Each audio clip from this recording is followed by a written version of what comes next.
전쟁 없는 세상을 꿈꾸기에 전쟁을 연구합니다. 안녕하세요. 뉴스 멘터리 전쟁과 사람 허준입니다. 안녕하세요. 박상현입니다. 오늘 함께해 주실 두 분 소개해드리겠습니다. 태상호 기자님, 홍희범 편집장님 나와주셨습니다. 안녕하세요. 안녕하세요. 예, 안녕하세요.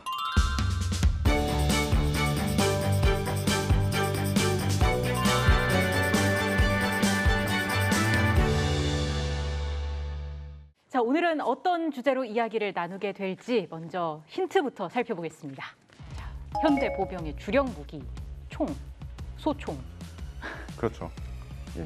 보병의 주력 무기면 아무래도 소총이겠죠. 네.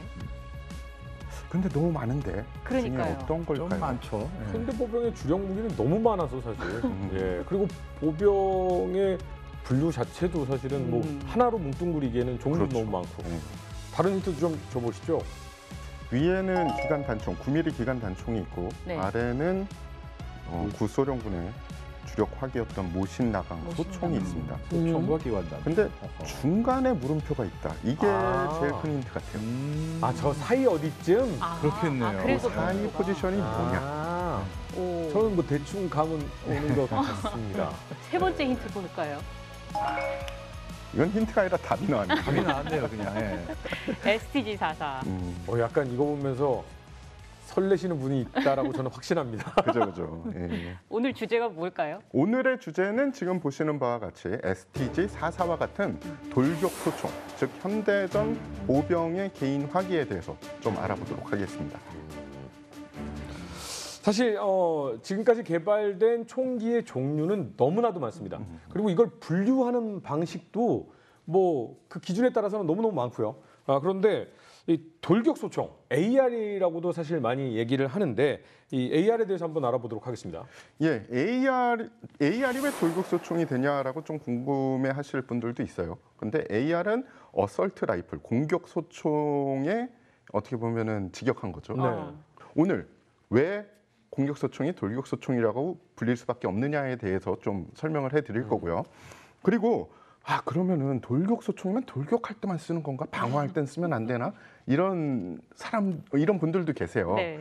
그래서 돌격 소총이 어떤 기능적인 특성을 가지고 있는지부터 차근차근 좀 알아보도록 하겠습니다. 예. 그렇다면 지금 방송을 보시는 우리 뉴전사 시청자 여러분들 중에 밀리터리를 너무 사랑하시고 역사를 사랑하시는 분들도 계시고 초보 단계에 계신 관심을 갖고자 하시는 분들도 계실 거예요. 그러면 그 중간을 만들기 위해서 저희 노력을 하거든요. 그렇죠. 그러면 우리 아나운서님께 네. 질문 드리겠습니다. 네, 네. 기관 단총은 네. 사정 거리가 짧으니까 기관 단총일까요? 아니면 총이 짧으니까 기관 단총일까요? 사정거리. 총이 짧아서 기관 단총입니다. 제가 바로 이제 관심을 갖기 그렇죠. 시작하는 그 근데 단계인 저는 거예요. 정말 중요하다고 생각해요. 네. 이렇게 하나씩 알아가는 분들도 재밌어야 되고 그렇죠. 많이 하시는 분들도 재밌어야 되는 그렇죠. 게 저희 뉴전사입니다. 맞습니다. 저도 공부를 하면서 진행을 하고 있는 거예요. 그렇죠. 저는 그 밀리니의 입장에서 조금 봐주셨으면 좋겠다. 맞습니다. 라는 좀 생각이 듭니다. 예. 예, 그래서 실제로 쏴본 사람의 입장에서 홍희범 편집장님의 말씀에 조금 첨언을 하자면 현대 기준으로 봐도 제일 잘 맞고 잘 나온 그 기관 단총이 우리가 흔히 얘기하는 MP5라는 물건입니다. 네. 그 총으로 총을 쏘잖아요. 제가 총을 아주 못 쏘는 편은 아닌데도 150m 정도 표적이면은 안 맞을 확률이 아주 높아집니다. 100m 이내에서는 정말 잘 맞거든요. 어쩔 수 없어요. 사수의 문제도 있겠지만 탄종, 그러니까 탄의 특성 때문에 어쩔 수 없이 교전거리가 제한될 수밖에 없습니다. 그런데 2차 세계대전, MP5가 나오기 한참 전인 2차 세계대전 때 만들어진 기관 단총은 어떻겠습니까? 예, 아주 우수한 자원이 사격을 해도 교전거리가 짧을 수밖에 없는 겁니다. 대신에 장점은 있죠. 100m 이내, 즉 한 50m 정도에서 적과 마주치면 강한 이 화력을 발휘할 수 있죠. 특히 참호전. 참호는 길어봤자 직선거리가 뭐 50m 안 나오거든요. 꼬불꼬불하니까. 그런 데선 적을 만나면 탄막을 막 퍼부을 수 있는 거죠. 오케이, 이 총 좋아. 소총 같은 경우, 뭐 독일군의 KA-98, K 뭐 이런 소총은 일단은 이 사정거리가 1000m가 넘어요. 근데 문제가 뭐냐? 어떻게 보면 이건 인간의 욕심입니다. 내 총알은 멀리 나가고 살상력이 높았으면 좋겠어라는 욕심은 있죠. 근데 그 어떤 인간도 500m 넘으면 사람이 저게 적군인지 아군인지 파악이 안 돼요. 그런데 그 소총탄의 그 사거리와 살상력을 지키면서 끝까지 가고 싶은 거예요. 중간을 만들자라는 거에 이 기존에 있던 사람들이 그럼 우리 총의 살상력은 어떻게? 우리 총의 사정거리는 그러면 그 중위력탄을 채용하면 그게 줄어들잖아. 이렇게 되는 거죠. 그런데 전쟁이 계속 진행되고 이제 참호전에서 나와서 야지가 되고 이제 도시 지역이 되니까 특히 뭐 스탈린그라드 이런 전투를 치르고 나서 보니까 그 중간 정도의 무기가 필요하게 된 겁니다. 그래서 각 나라들에서 돌격소총을 개발을 하게 됐는데 네. 그중에 선두주자가 독일이었어요. 독일에서는 어떤 총을 돌격소총의 기준으로 잡았냐? 첫 번째는 기능적인 게 있습니다. 하나는 조종간을 간단히 조작을 해서 네. 단발 그리고 연발 사격이 가능해야 되고요. 또 하나는 박스형 탄창을 이용을 해서 20발 이상의 탄이 들어갈 수 있어야 됩니다. 그리고 어떻게 보면 마지막에 나왔지만 제일 중요한 게 탄입니다. 탄을 권총탄보다는 강력하고 우리가 그 2차 세계대전 기준의 각국의 소총탄보다는 조금 약한 그 이유가 연발로 그 총을 쏘려면은 어느 정도 파워를 줄여야지 사수가 컨트롤할 수 있겠죠. 네. 그래서 중위력 탄이라는 것이 이제 태어나게 된 거죠. 그렇게 해서 탄생한 게 STG-44인 거고 이게 그러니까 쉽게 말해서 돌격 소총의 아버지다. 뭐 이런 셈인 거죠. 그렇죠. 이게 물론 제일 처음 나온 총은 아니지만 그러니까 제일 처음으로 대량 생산해서 대량 배치된 그런 총이다라고 할 수 있죠. 이게 사실 독일이 이 돌격소총의 어떤 개념을 잡기는 30년대부터긴 해요. 그리고 이거를 이제 42년에 어떤 최초의 돌격소총이라고 할 만한 MKB-42H라는 총이 시험적으로 실전에 배치되기 시작했고요. 예. 그래서 이거를 개량해서 나온 게 43년부터 나온 STG, 그러니까 처음에 MP43이라는 이름으로 나왔고요. 그렇게 나온 게 STG-44입니다. 자, 이 총이 바로 STG-44입니다. 참 독일군이 만든 이래 지금까지 돌격소총의 역사에 어마어마한 영향을 끼친 총인데 뭐 보시면 아시겠지만 굉장히 무거워요. 한 4.6kg 얘기하는데 뭐 총알 다 채워놓고 거의 5kg 가까이 된다고 봐야죠. 근데 무거우니까 장점은 있어요. 뭐냐? 반동이 세게 안 느껴져요. 그리고 정말 이거 만약에 이 정도 무게면은 적에게 던지면 적이 맞고 죽겠다. 약간 그런 느낌도 들고. 근데 좀 탄창이 좀 길어서 불편한 건 있고요.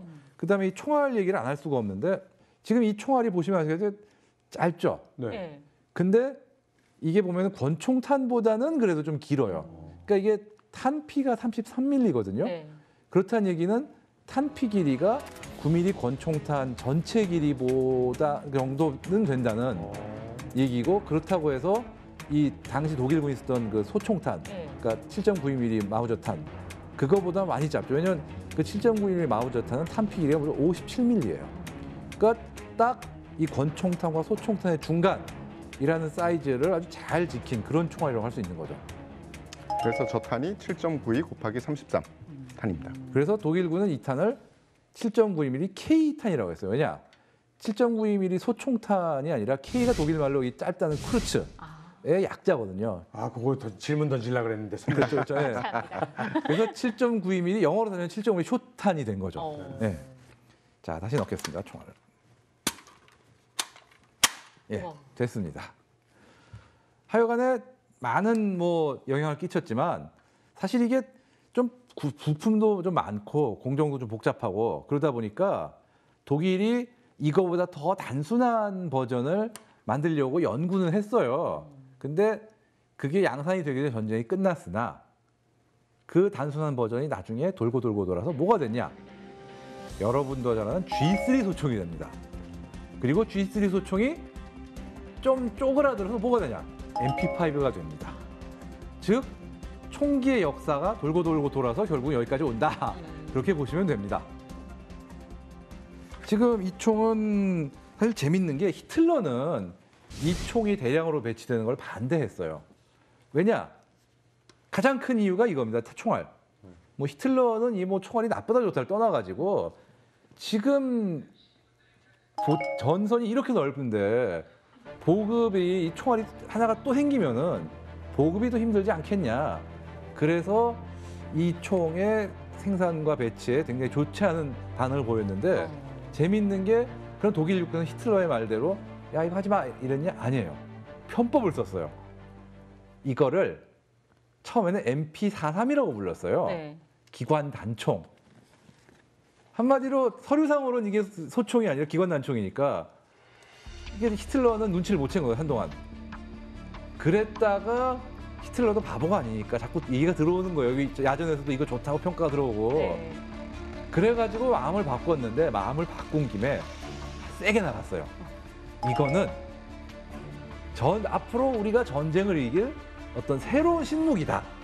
마치 자기가 막 앞서서 잘하는 거 만들려고 한 것 같이 그러면서 이름을 바꿨어요. 이거는 돌격소총. 1944년형 돌격소총이라서 STG-44, STG가 독일어 슈튼게베어죠. 돌격소총의 약자거든요. 그러면 히틀러가 이걸 돌격소총이라고 이름을 붙이게 됐냐? 네. 왜 그랬을까요? 아무래도 적진으로 우리가 가야 되니까. 독일은 공격을 했잖아요. 사실은 딱 하나예요, 이유는. 멋있어 보이고. 멋있어 보이려고. 있어 보이려고. 사실 그때 독일이 그런 식으로 어떤 이름 신무기라든가 새로운 부대 이름 붙이고 그럴 때 괜히 쓸데없이 돌격 막 붙이고 막 공격 붙이고 그런 게 많아요. 한마디로 대표적인 게 국민돌격대라고 있었거든요. 네. 딱 그런 어떤 그 홍보적인 면이 크지 어떤 실용적으로 이게 돌격과 어떤 관계가 있어 돌격소총이라고 부른 게 아닌데 하필이면 그게 몇십 년을 그냥 굳어져 버려가지고 이제는 우리가 이거는 돌격소총 이렇게 돼버린 겁니다. 그래서 퀴즈를 하나 내드리려고 합니다. 자, 이 퀴즈를 통하면은 여러분들이 이제 돌격소총을 확실하게 구분을 할 수 있을 거예요. 우리가 잘 아는 이름이 있죠. 기관단총의 대명사 톰슨 기관단총. 톰슨 기관단총은 조종관을 이용해서 단발 연발이 가능합니다. 네. 탄창에 20발 이상이 들어가죠. 네. 그러면 돌격소총 아닙니까? 돌격소총과 거의 부합하는 것 같은데요? 돌격소총일까요? 아닐까요? 아니죠. 기관단총이잖아요. 그렇죠. 왜냐? 권총탄을 썼기 때문입니다. 두 번째 문제 가겠습니다. 우리가 잘 아는 BAR이라는 총이 있죠. 소총. 네. 브라우닝에서 나온. 네. 그런데 뭐 6.25 때도 사용이 됐고 2차 세계대전 때도 사용이 되고 심지어 뭐 일부는 월남전에서도 사용이 된 아주 명총 중에 하나인데 이 총도 보면은 조종관을 이용해서 단발과 연발이 가능하고요. 네. 그리고 탄창에 20발 이상이 들어갑니다. 네. 그리고 탄도 권총탄보다는 세요. 네. 그럼 이 총은 돌격소총일까요? 아닐까요? 그렇지 않아요? 제가 알기로는 그죠? 네. 기관총으로 알고 있긴 한데. 그렇죠. 막 어떤 군대에서는 그걸 기관총으로 집어넣기도 하고 네. 그런 군대도 있었어요. 하지만 돌격소총이 아니에요. 어. 왜냐? 브라우닝에 사용하는 3006 탄은 M1 소총에 쓰는 소총탄이랑 같은 동일의 탄입니다. 그래서 우리가 초창기 돌격소총을 이야기할 때는 그때 당시에 소총탄을 사용하면 안 되고 그때 당시에 권총탄을 사용하면 안 됩니다. 그래서 중위력탄을 사용하는 총기만 그 두 가지 기능적 특성이 맞아도 그 탄을 사용하는 총기만 돌격소총에 넣을 수 있는 거죠. 네. 새로운 탄을 사용하기 시작해야지 돌격소총이 되지. 기존에 있었던 것은 재활용은 안 된다. 그죠? 그렇죠. 그 중간 탄이어야 하는 거고. 맞습니다. 그래서 그때 당시 기준은 뭐냐 하면은 권총탄은 좀 저위력 탄에 놨고요. 네. 그리고 소총탄은 고위력 탄에 놨고요. 그 중간의 탄을 개발을 했다 해서 그게 중위력탄이라고 된 겁니다. 이게 STG-44가 이제 44가 1944년을 의미하는 거죠. 이제 배치된 그렇죠, 예. 그 연도. 이게 2차 세계대전 막바지던 그 시기잖아요. 실전에서의 활약은 어느 정도였을까요?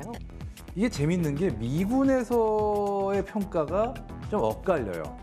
이게 첫 번째가 이 총이 기계적으로는 좀 문제가 있다. 왜냐하면 사실 어느 정도 말이 되는 게 이 총이 급하게 개발되다 보니까 얘를 좀 자잘한 부분이 좀 많고 그 다음에 또 철판으로 많이 만들다 보니까 아직 이 프레스 가공으로 총을 만드는 어떤 기술이 독일도 완전히 발달한 시대가 아니라서 충격을 세게 받으면 망가진다든가 이런 어떤 단점이 없진 않았거든요.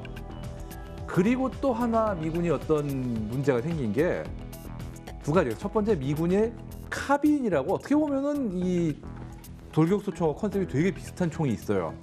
권총탄과 소총탄의 중간탄을 쏘고 그 다음에 총도 상당히 작고 가볍고 그런데 미군에서는 이 카빈에 대해서 어디까지나 이거는 어떤 기관단총을 대체할 호신용 무기지 어떤 본격적인 보병화기가 아니다라는 평가가 있었고, 그러다 보니까 좀 이것도 카빈하고 비슷한 위력이니까 약간 좀 얕잡아본 느낌이 있고, 두 번째가 가장 치명적인 문제인데 M1 게런드에 대해서 너무 만족했어요, 미군이.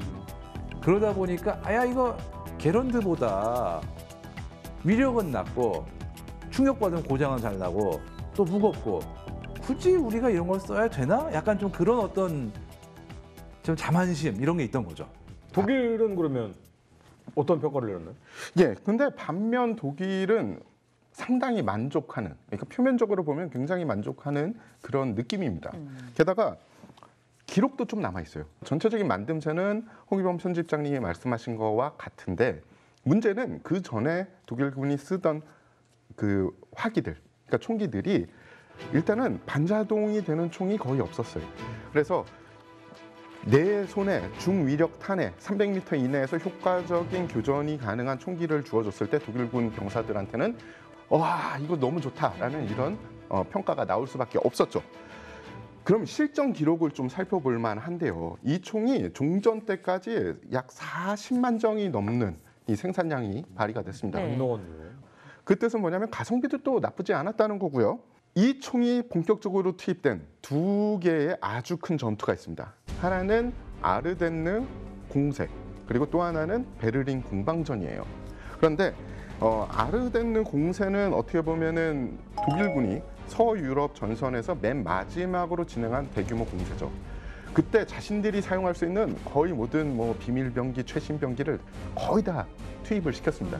그 중에 하나가 STG-43인데 아르덴느 공세의 맨 마지막 기간 정도 되면은 사실은 독일군 공세가 미군에게 포위됩니다. 그래서 독일군이 미군의 포위망을 뚫고 나가야 되는데 그때 소부대로 찢어져서 포위망을 탈출했거든요. 그때 STG-44로 무장한 소규모 부대들은 그래도 비교적 탈출을 할 수 있었던 반면에 다른 소총으로 무장한 병력들은 쉽게 탈출을 못했다라는 그런 기록이 있고요. 네. 또 다른 STG-44의 활약은 베를린 공방전에서 벌어집니다. 부대를 하나 꼭 집어서 보자면 제33SS 첩탕병 사단, 샤를 마뉴라고 하죠. 이 사단은 사실은 서유럽 사람들로, 그러니까 서유럽 출신의 병사들로 구성된 부대예요. 즉 독일인들은 그렇게 많지 않다라고 보시면 되죠. 게다가 완편된 사단 편제가 아닙니다. 병력이 부족했어요. 왜냐하면은 전쟁 말이니까. 그래서 사단 완편 편제에서 부족한 7,000여 명의 병력분이 없었습니다. 반면에 이들이 STG-44를 다른 사단보다는 많이 장비를 했어요. 네. 당시의 전황은 어땠냐? 소련군의 물결이 그냥 계속 밀고 들어오는 그런 상황이었습니다. 네. 당연히 독일군 사단이 그들을 막으려고 가봤자 거대한 물결에 휩쓸려 나가는 그런 상황이었어요. 7,000명으로 전투에 투입됐는데 어찌하다 보니까 이제 남은 병력은 700명뿐이 안 되는 거예요. 대대도 안 되죠. 그렇죠. 그래서 하지만 대대라고 하긴 그렇죠. 그래서 700명의 연대가 됐습니다. 샤를 마뉴 연대가 됐는데 이들은 장점이 뭐였냐면은 기관 총수와 총류 탐병을 제외하고는 모두 STG-44로 장비를 했습니다. 그렇게 해서 이들이 베를린 공방전에 참전을 하기 위해서 출발을 합니다. 1945년 4월 23일 날 이들이 출발을 하는데 문제는 뭐냐? 이들이 있는 곳에서 베를린까지 가려면은 소련군의 포위망을 뚫고 다시 베를린으로 들어갔어야 돼요. 그렇게 해서 소련군과 교전을 하면서 베를린 안으로 들어갔는데 사실상 이들의 화력이 약했으면은 소련군의 두꺼운 포위망을 뚫고 들어가는 건 거의 불가능했는데 물론 STG-44 하나의 힘은 아니겠죠. 하지만 저 총기를 잘 이용해서 결국은 소련군의 포위망을 뚫고 이 베를린 공방전을 벌이는 부대와 합류하는 데 성공을 합니다. 궁금한 게 하나 있는데요. 예. 히틀러가 지은 이름이 돌격소총이잖아요. 그 영어로 번역하면 어설트 라이플이 된 거죠. 슈튼게베어. 근데 예. 미국 사람들도 자존심이 있을 텐데, 그리고 또 히틀러에 대한 굉장히 터부시하는 면이 있잖아요. 근데 히틀러가 지은 이름을 그대로 갖다가 돌격소총이라고 쓰는 것에 대한 거부감 같은 건 없었던 거예요? 그게 처음에 미군이 그러니까 미국 같은 경우는 돌격소총이라는 장르를 군 자체에서 받아들인 게 상대적으로 늦은 편이다 보니까 좀 희석이 된 것 같아요 그 과정에서. 그러니까 뭐 누가 만들었는지 모르겠고 그냥 돌격소총이라고 다들 흔히 쓰니까 쓴다라는 정도지 히틀러가 만들었다는 생각 자체를 안 한 거예요. 딱 그게 크게 신경 안 쓰는 거죠. 근데 다른 설도 많아요. 예, 이건 사실은 슈통게베어가 히틀러가 한 게 아니라 다르게 하다가 어떻게 나왔는데 뭐 우리 북쪽에 있는 나라나 아니면 옛날 소련처럼 뭔가 잘 되면은 또 맨 윗사람한테 갖다 바치잖아요. 그런 식으로 올라갔다라는 설도 있습니다. 근데 하나 확실한 거는 아까 편집장님이 말씀하신 것처럼 이 총 자체를 처음에 히틀러가 반대를 했기 때문에 네. 이 총을 어떻게라도 이 투입을 시키려고 이제 MP40을 대처하는 MP44로 처음에 제시했던 거는 맞고 그 MP44가 이제 슈통게베어 그러니까 돌격 소총이 된 거는 맞는 얘기예요. 네. 근데 히틀러가 딱 해서 내가 이름을 정했다 이거는 설이 분분합니다. 뭐 어쨌든 공식적으로 히틀러가 발표한 걸로 돼 있긴 해요. 네. 네. 알겠습니다. 어쨌든 이 STG-44라는 게 뭐 하나의 장르를 새로 만든 거나 다름 없는 거고요. 이게 그만큼 또 후대에 미친 영향도 적지 않을 것 같거든요. 뭐 어떻게 보면 애당초 이 장르 자체가 STG-44가 나오지 않았으면은 실용화가 안 됐거나 되더라도 더 늦었을 그런 거다 보니까 애당초 이미 말씀하셨지만 이름 자체가 다른 나라들이 이건 그럼 앞으로 돌격소총으로 부르자라고 한 이유 자체가 거기서 온 거고요. 뭐 애당초 AK M16이 양대산맥이 등장한 것도 어떤 이 STG-44의 그림자가 있기 때문에 네. 그 총이 수립한 어떤 장르가 있었기 때문에 가능한 거라고 보면 되는 거죠. 그 사실 저희 K1의 개발비와 막 이런 거 있잖아요. 그렇죠. 예. 대한민국의 이 어설트 라이플의 시초라고 볼 수 있잖아요. 근데 K1의 엄마가 M16, 아빠는 AK-47 뭐 이런 얘기도 사실은 하곤 하잖아요. 그렇죠. 그 K2가 정확하게 그렇죠. 예. 근데 예. 그러면 할아버지가 STG-44인 거네요? 뭐 굳이 따지자면 그럴 수도 있겠네요. 예. 할아버지 중에 한 명이죠. 할아버지 중에 할아버지 한 명? 중에 한 명. 정확히 누군지는 할아버지를 모르는 겁니다. DNA 조건가 분석을 해봐야 되는데 잘은 모르는 그 거죠. 시대에 DNA 분석이 없었어. 그러고 보니까 AK-47도 프레스로 찍어서 판을 만든 거 아니에요? 이게 좀 복잡한데 네. 처음에 AK는 프레스로 찍어서 만들려고 그랬다가 네. 당시에 소련의 기술이 부족해가지고 50년대에 만든 것들은 이 쇠를 깎아서 만들었어요. 그게 AK-47입니다. 그랬다가 이제 기술이 발전하면서 59년부터는 이제 우리도 프레스를 할 수 있다. 그래서 프레스로 찍어 만든 게 AKM 개량형이죠. 이게 근데 사실 조금 짚고 넘어가야 되는 게 AK가 STG-44를 뺏긴 거다. 이렇게 얘기를 하는데 사실 뺏긴 건 아니에요. 왜냐하면 잘 보면은 기본적인 어떤 구조 면에서 오히려 M1 게런드에 가까운 부분이 많은 게 AK-47입니다. 이게 사실 소련에서도 이게 특히나 미하일 칼라시코프 연구원이 개발하다 보니까 이게 STG-44는 총을 보고 어느 정도 참고했을지 몰라도 그들의 지식이라든가 소련의 어떤 양산체제 이런 거에서 이걸 그대로 만들기 문제가 있는 거예요. 그래가지고 조금 더 단순하고 만들기 쉬운 쪽으로 하다 보니까 구조는 전혀 다른 구조가 되긴 했습니다. 하지만 제일 중요한 어떤 사용한 총알하고 컨셉은 그대로 베껴온 게 맞고 그 다음에 그러니까 총알 똑같이 베꼈다고 해서 그러니까 영향을 많이 받았고요. 컨셉도 영향을 많이 받았고 디자인 면에서도 영향을 안 받은 건 아니에요 분명히. 그러니까 영향이 큰 거죠. 똑같이 만들진 않았어도. 근데 우리 박상현 아나운서께 또 다시 예. 또 하나 또 질문을 드리겠습니다. 예. 영화나 뭐 이렇게 전쟁 영화 같은 거 보면 네네. 돌격이라고 외치면 네. 병사들이 막 뛰어가잖아요. 맞아요. STG-44를 보면 돌격을 한 병사들이 돌격을 하다가 적의 참호에서 총알이 발사되면 어떻게 하죠? 막 달려가다가 엎드려서 네. 쏘죠. 네.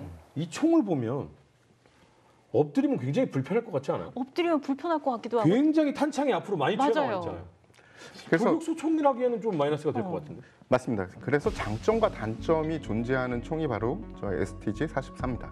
가장 큰 단점이 지금 말씀하신 거예요. 탄창이 그때 시대 총기로 치면 길어도 너무 길어요. 바나나 탄창이라고 하죠. 그렇죠.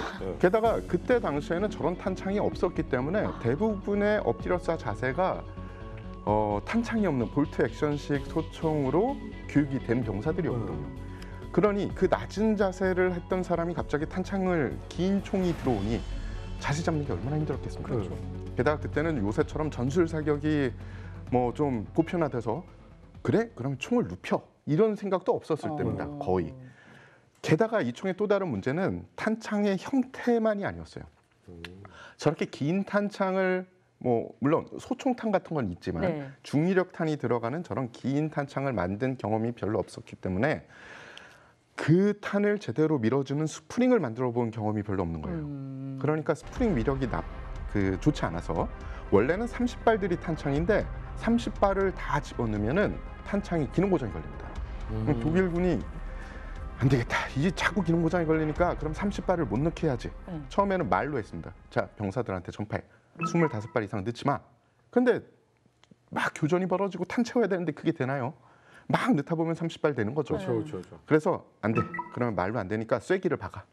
그래서 탄창 자체 이미 나가 있는 탄창에는 쐐기를 박고 그리고 지급되는 탄창에는 쐐기를 박은 채로 내보내서 25발 이상 못 넣게 그렇게 이제 개조를 한 거죠.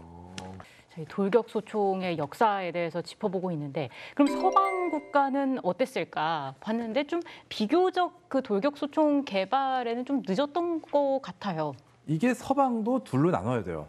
하나는 미국, 그리고 미국이 아닌 나라들 두 파로 네. 나눠야 돼요. 먼저 미국이 아닌 나라들, 즉 영국, 프랑스, 뭐 벨기에 이런 나라들은 독일의 돌격 소총과 비슷한 것들을 만들고 싶어 했어요. 그런데 또 다른 반쪽의 서방, 미국이 아주 그냥 초를 쳐도 제대로 칩니다. 왜냐? 앞서도 말씀드렸죠. 미국은 이 돌격 소총 장르에 대해서 좀 낮게 보고 반대로 M1 게론드는 굉장히 좋게 평가를 했기 때문에 얘네가 어떻게 했냐? 아니 M1이 이렇게 좋으면은 그 돌격 소총 같은 거 자꾸 만들려고 그러지 말고 M1에 탄창 달아서 20발 쏘게 하고 연발도 달아서 연발도 쏠 수 있게 하고. 근데 반동이 좀 세네? 그러면은 M1을 쓴 3006탄보다 약하긴 한데 한 10% 정도만 약한. 그러니까 결국 말하자면은 탄창 달리고 연발 사격이 되는 M1을 만들자라는 쪽으로 이야기가 가버리니까 이렇게 해서 등장한 게 56년에 등장한 게 M14입니다. 네. 근데 문제는 이렇게 M14가 나와버리니까 M14가 나오고 그다음에 돌격소총 탄이 아닌 상당히 강한 위력의 새로운 7.62mm 탄이 나오니까 돌격소총을 개발한 나머지 반쪽 서방이 난리가 났어요. 왜냐? 그때 유럽은 2차 대전 때문에 정말 미국의 경제 원조로 먹고 살던 정말 힘겨운 상황이었거든요. 간단하게 해서 만약에 또 전쟁이 나면은 이제 미국한테 탄 받아 써야 돼요. 그렇죠. 그러면 무슨 얘기냐? 아무리 컨셉이 어떻고 좋고 나쁘고 해도 형님이 주시는 탄을 받아 써야 되기 때문에 그렇죠. 우리도 돌격소총을 포기해야 돼. 그렇죠. 이렇게 돼서 유럽 다른 나라들도 벨기에 FAL 그리고 독일의 G3 네. 이 두 소총이 모양은 좀 돌격소총 같지만 결국은 돌격소총이 아닌 전투소총, 배틀라이플 즉 위력으로는 2차 대전 때 쓰던 볼트 액션 소총과 별 차이가 없는데 다만 연발 사격은 되는 아주 불편한 총을 울며 겨자 먹기로 채용을 해요. 그러니까 돌격 소총이 되기 위해선 위력이 이 기관 단총과 중간쯤 되는 저위력 총이 돼야 되는데 그렇죠. 소총탄을 사용하는 바람에 이건 돌격 소총이 될 수 없는 상태가 되는 거예요. 그렇죠. 이 보시 딱 길잖아요. 네. 근데 이 또 미국이 또 웃기는 게 그렇게 해서 다른 서방 세계를 죄다 완전히 그 물을 먹이고 네. 그렇죠. 소총탄 쓰게 만들어서 그러면 우리도 돌격 소총 만들게 하고 개발 다 해놨는데 아니야 탄 그거 쓰면 안 돼. 그렇죠. 빵 안 필요하니? 아니 필요해요. 근데 그러면 당연히 그거 써야지. 네. 이렇게 만들었죠. 그렇죠. 네. 그런데 정작 미국이 거기서 또 아주 배신을 해요. 배신해요? 왜냐?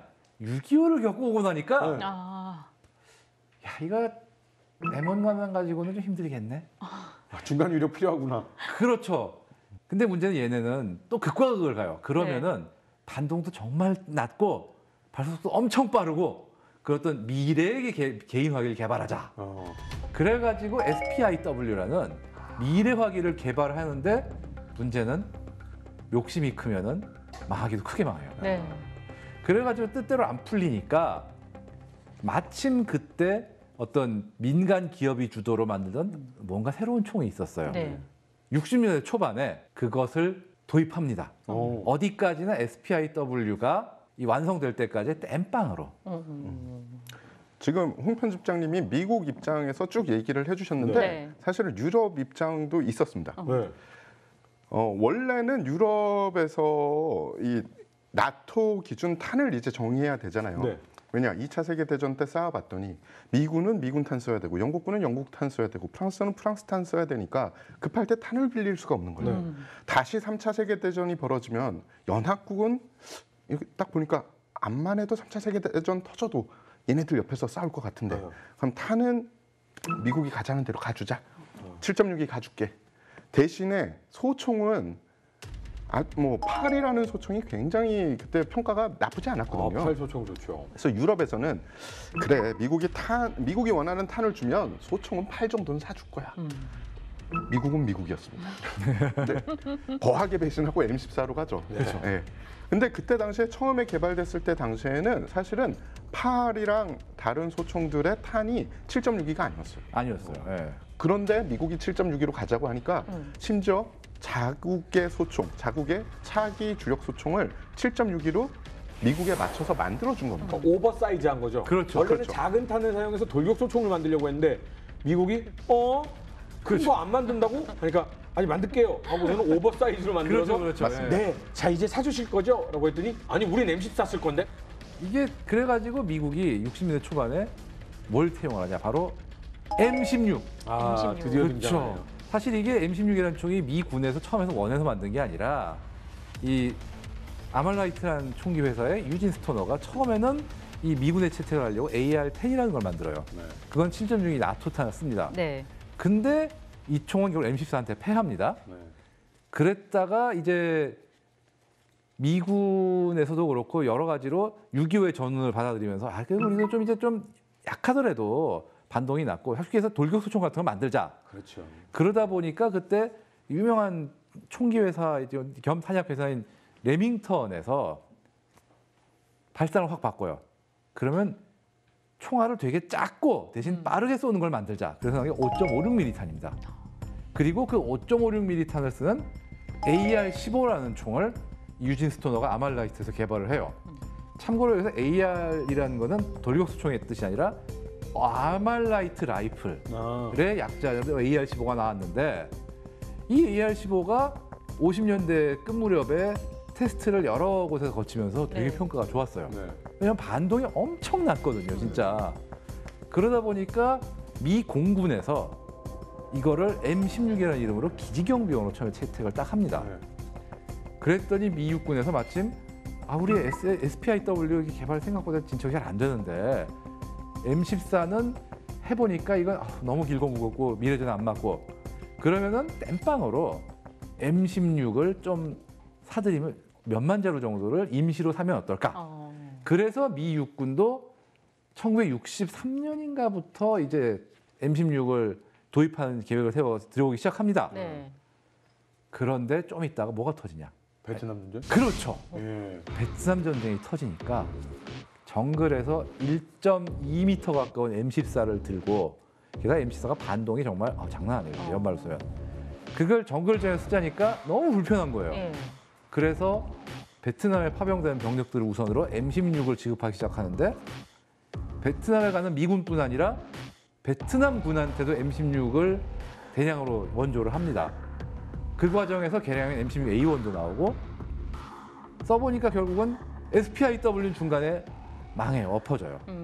그래서 미군은 울며 겨자 먹기로 야 이러면 어쩔 수 없다. 우리의 미래 제식 소총은 M16A1이다. 이렇게 돼서 땜빵이었던 M16A1이 졸지에 미군 표준 제식화기가 돼서 얼마나 많이 만들었냐. 남베트남군의 원조된 양만 해도 한 90몇만 정이 돼요. 근데 우리가 미군 하면은 현대적인 기준으로 보면은 굉장히 합리적이고 네. 뭔가 이렇게 신속하고 이럴 거라고 생각을 하시잖아요. 총기 도입 때는 그런 모습이 아니었어요. 그래서 M16, 그러니까 AR 소총이 미군에 처음에 도입될 때는 굉장히 힘들었습니다. 심지어 어떤 꼼수를 부렸냐 하면은 군에서는 아무리 봐도 이 총이 좀 뛰어난데 군부, 그러니까 높은 곳에서는 이 총을 채택해줄 그런 기미가 별로 안 보이는 거예요. 그래서 안 되겠다. 그럼 일단은 어떻게 해서라도 전장으로 보내서 전장에서 실전 기록을 가지고 이야기를 하자. 그렇게 해서 1962년에 천여정의 AR-15를 남베트남에 원조 형식으로 보냅니다. 원조 형식으로 들어갔는데 그걸 결국은 누가 썼느냐? 당시 남베트남 분들의 군사 고문단으로 있었던 미군 특수부대 요원들이 쓰게 돼요. 쓰면서 야 이게 왜냐하면 그분들이 그 전에 사용했던 거는 뭐 M2 카빈, 톰슨 기관총, 스위디시 K 뭐 이런 거였거든요. 그 총들에 비해서는 훨씬 뛰어나니까 이거 괜찮네. 이런 입소문을 계속 타면서 점점 바뀌어간 거죠. 그래서 처음에 M16이 도입되는 그 과정은 네. 우리가 생각하는 지금의 미군은 아니었습니다. 사실 처음에 M16을 처음 도입한 군주이 미 공군이거든요.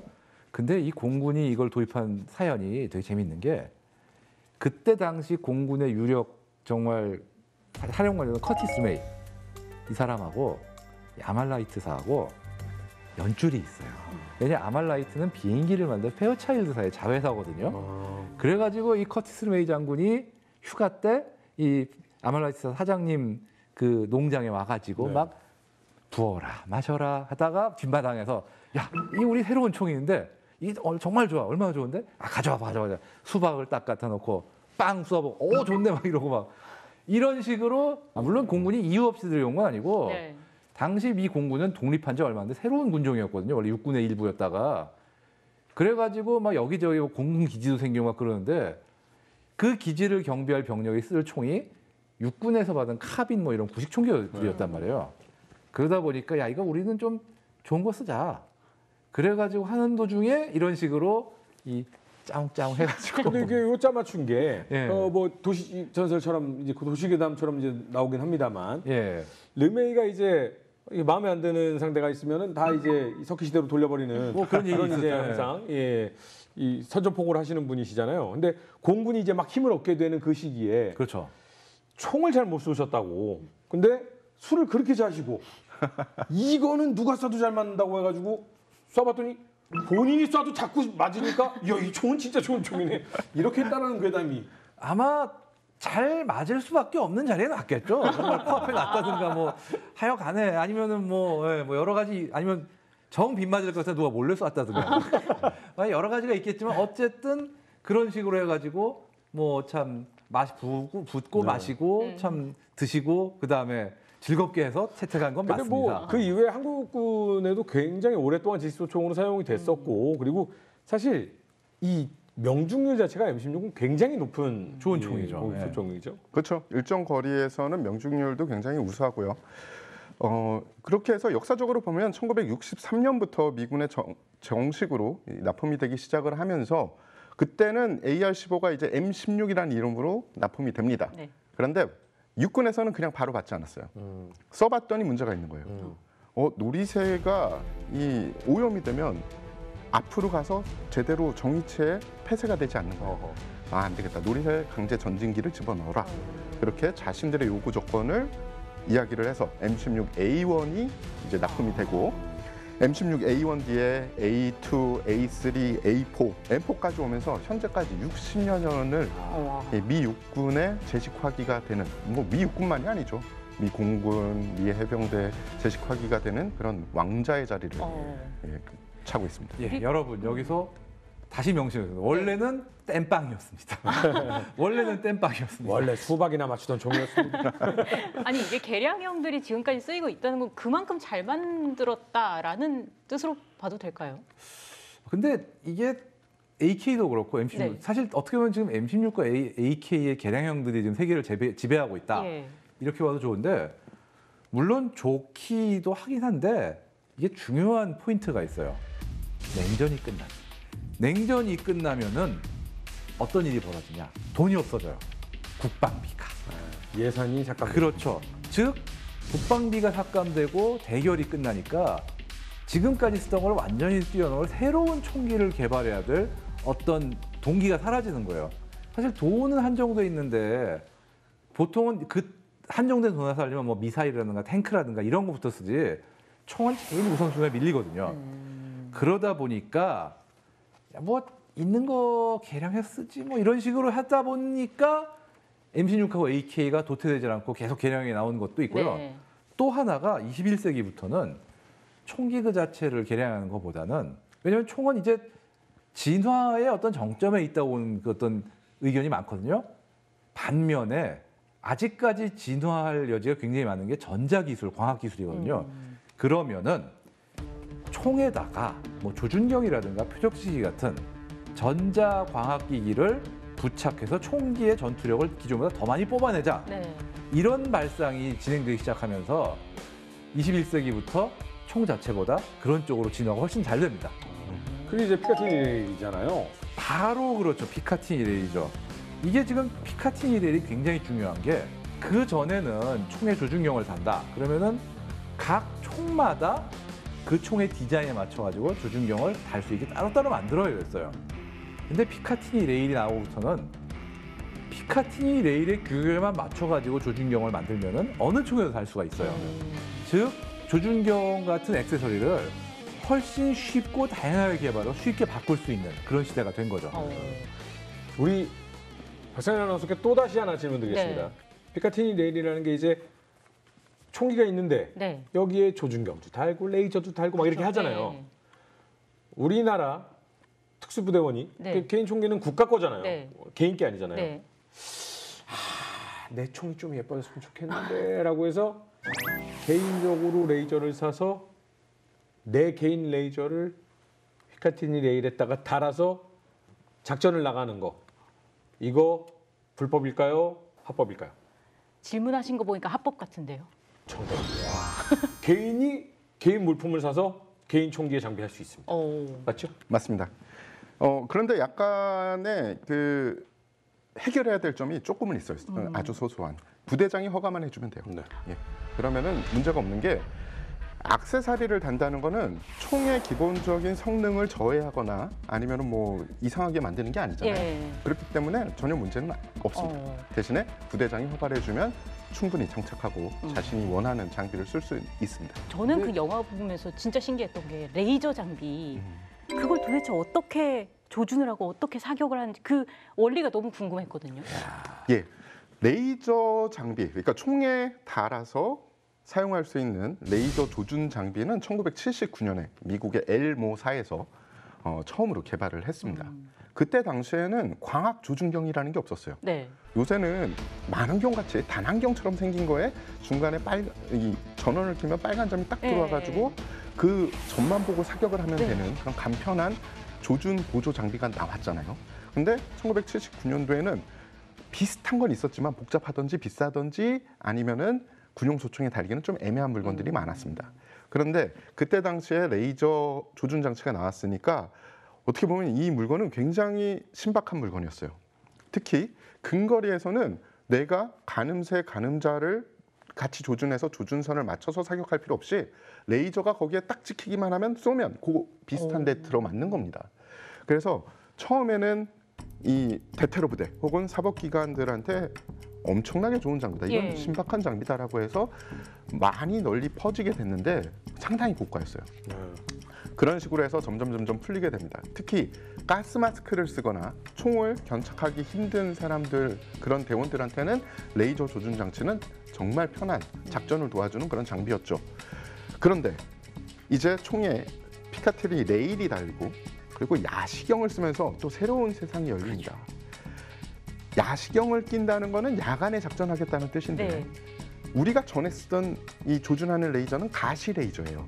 우리가 흔히 보는 빨간색 레이저, 녹색 레이저입니다. 그거를 야간에 켜면 적도 나를 보겠죠. 그래서 가시 레이저를 더 이상 못 쓰고 비가시 레이저, IR 레이저를 쓰게 됩니다. 야시경을 끼면, 그러니까 맨 육안으로는 안 보이지만 야시경을 끼면 딱 보이는 거예요. 적은 안 보이지만 나는 보이는. 그렇죠. 만약에 적이 야시경을 끼고 있다면 적이 볼 수 있는데 미국에서 처음에 이 야간 전투가 한참 진행이 됐을 때 적도 야시경을 낀다. 그 정도는 러시아뿐이 없었어요. 네, 소련이었죠. 그때는 소련뿐이 없었습니다. 그렇기 때문에 그때는 어떻게 보면은 완전히 비대칭적인 그런 무기의 액세서리였습니다. 그래서 점점 발전을 해서 비가시 레이저도 나오다가 이제는 가시 레이저, 비가시 레이저, 그리고 IR 라이까지 일체형 돼 있는 손바닥보다도 작은 표적 지시기가 이제 생겨나게 되고, 심지어 한국군도 워리어 플랫폼이라는 이름으로 그 장비를 국내에서 생산해서 자국산 소총에 장착을 하고 있습니다. 자, 오늘은 물론 시작은 좀 찜찜했습니다. 히틀러가 돌격소총이라는 이름을 붙였다고 하는데 현대 보병 주력화기로 자리 잡은 돌격소총에 대해서 그 시작과 발전 그리고 액세서리 이야기까지 쭉 한번 이야기 나눠봤습니다. 현대 보병들은 이렇게까지 발전을 하고 있는데 너무 다행인 것은 냉전이 끝나면서 더 이상 새로운 신무기가 개발되지 않아도 되는 이런 시점이 왔다는 게 오히려 다행이다라는 생각이 드는데, 무서운 것은 다른 무기들이 더 발전을 했다라는 것입니다. 다음 시간에는 더 재미있는 이야기 준비해갖고 돌아오도록 하겠습니다. 시청해주신 여러분 감사합니다. 다음 이야기. 제2차 세계대전 당시 처음 등장한 돌격 소총. 독일군의 STG-44부터 총기 액세서리까지 다양한 발전을 거듭해온다. 영국은 기존 총기보다 길이를 줄인 불법 소총과 다양한 돌격 소총 개발에 힘쓴다. 한편 냉전 말기 독일은 무탄피 소총 개발에 성공하고, 이후 미국은 명중률과 살상력을 높인 복합 소총 개발에 주력한다. 돌격 소총 개발에 혁신을 꾀한 세계 각국의 노력. 그 속에 숨은 흥미진진한 성공과 실패담을 살펴보자. 현대 보병의 주력 화기 돌격 소총 2부 많은 시청 바랍니다.